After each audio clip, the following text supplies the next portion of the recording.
kaya ganon?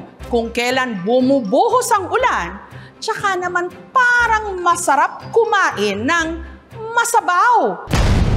Kapag ito ang makaka-face-to-face mo sa hapag, kahit mukhang nakakatakot, hindi raw ito me sa katunayan, mapapa-me ka raw sa sarap.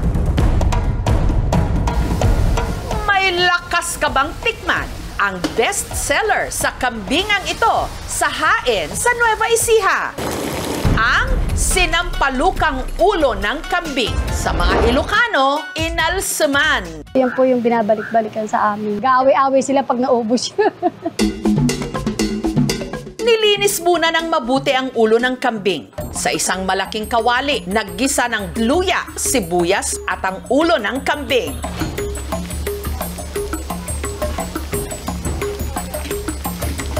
Sunod na inilagay ang gatas ng pinakuloang sampalok.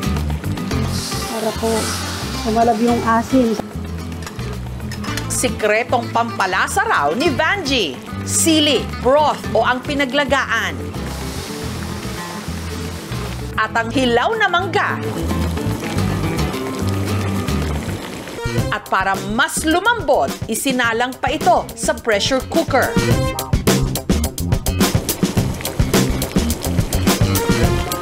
Para paglambot niya, talagang talab na dun sa laman.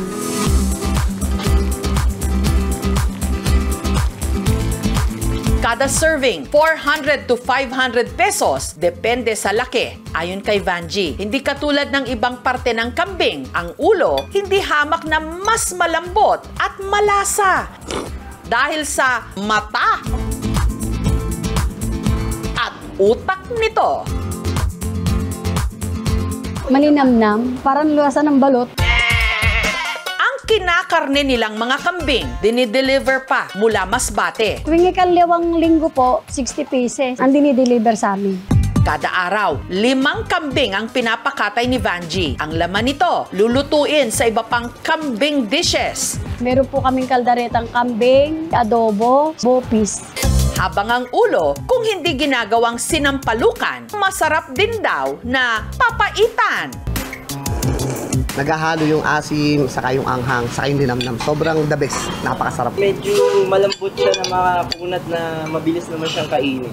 Mahigit 2 dekada ng negosyo ni Vangie ang pagluluto ng kambing. Dahil dito, napagtapos niya ang kanyang mga anak, nakapagpundar ng bahay at sasakyan, at nabili ang lupang kinatatayuan ng kanilang kainan. At dahil natikman na niya ang tagumpay dahil sa ulo ng kambing, hindi raw lalaki ang kanyang ulo. Kaya nga sabi ko po sa anak ko, ituloy niya yung pagninegosyo ng ganito kasi madali siyang makaangat sa buhay.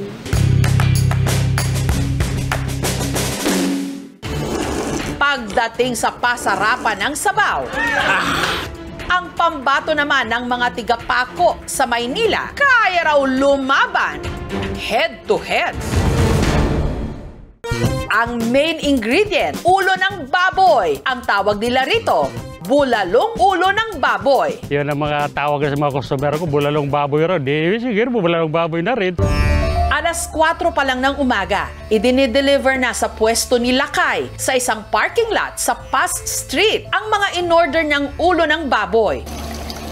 Nilinis at tinanggal ang mga ngipin. Kaya naman i-serve natin na makita yung ngipin ng baboy. Sa isang kaldero, nagpakulo ng tubig.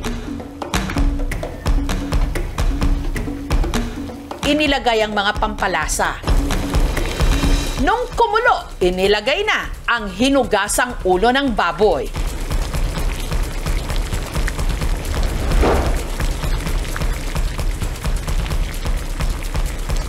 May isang oras din hanggang mapalambot mo yan. Pagsapit ng tanghali, ready to serve na ang mainit-init pang bulalong ulo ng baboy. Pag siniserve ko yan, binibigyan ko isang ulo. Kaya karakalati lang. 210 pesos kada serving. Pangmasa, kumpara sa iba, mas mura. Sarap doon yung mata, parang balot. Dahil sa kanyang bersyon ng bulalo, taas noong napag-graduate ni Lakay ang kanyang mga anak. Malaking tulong daw sa kanyang negosyo ang mga vlogger na ginagawang content ang kanyang luto. Wow! kung gaano kalaki. Sa totoo nga, di ko maasikaso. Kakita ko na lang, naka-plus na ako dyan sa Facebook. Siyempre masaya at malaking tulong rin. Ito yung mga dati kong mga vloggers na kakarating sa akin. Dati, ang naluluto niya raw ulo ng baboy kada araw. Maabot ng mga 100 rin. Panganang baboy, dinudumog ang mga taxi driver, mga delivery van. Pero tila inalat daw ang negosyo nung napilitan silang iwan ang original nilang pwesto sa Romualdez Street. Pinaalis na kami doon, naghanap na kami ng malilipatan. Sa naghanap sa akin, puntahan lang ninyo ko dito sa Pass Street, harapan ng police station, sa loob ng parking lot. Napapakamot naman ang ulo sa kainang ito sa Mandaue City sa Cebu.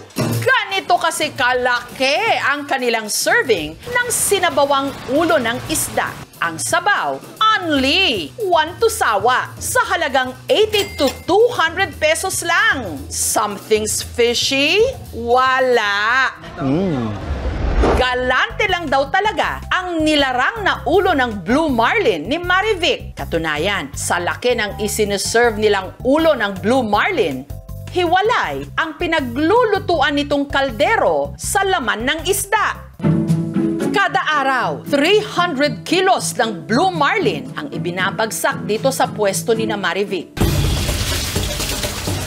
Ang mga isda, nilinis, hiniwa at saka iniluto. Lang ng oil, lagyan mo ng ahos, loyal, espada, maraming kamatis, durugin mo na lang. Pagkatapos, lagyan ng maraming tubig. Pinakuluan ang laman at ulo ng Blue Marlin. O, larang na yun. Mata gid mo ang unang kaunon kay tamis lami niya sustansyado pud ni kaon mo.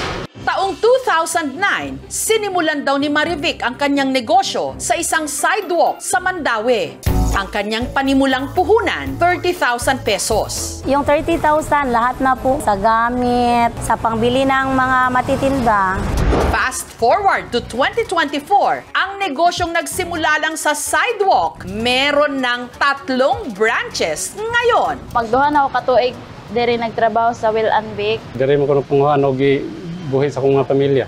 At ang puhunan ni Marivic noong 30,000 pesos, kinikita na lang niya kada araw. Mayroon naman po ka na pundar katulad ng pagtatapos ng 2 anak namin. Yung nakabili kami ng house and lot, nakabili kami ng sasakyan. Sobrang happy at sobrang blessed po kami, ma'am. Kasi yung tinda namin na simple lang ay nagugustuhan ng mga tao. Huwag nang pairalin ang init ng ulo. Humigop na lang ng mainit na sabaw. Bow! Thank you for watching, mga kapuso. Kung nagustuhan niyo po ang videong ito, subscribe na sa GMA Public Affairs YouTube channel. And don't forget to hit the bell button for our latest updates.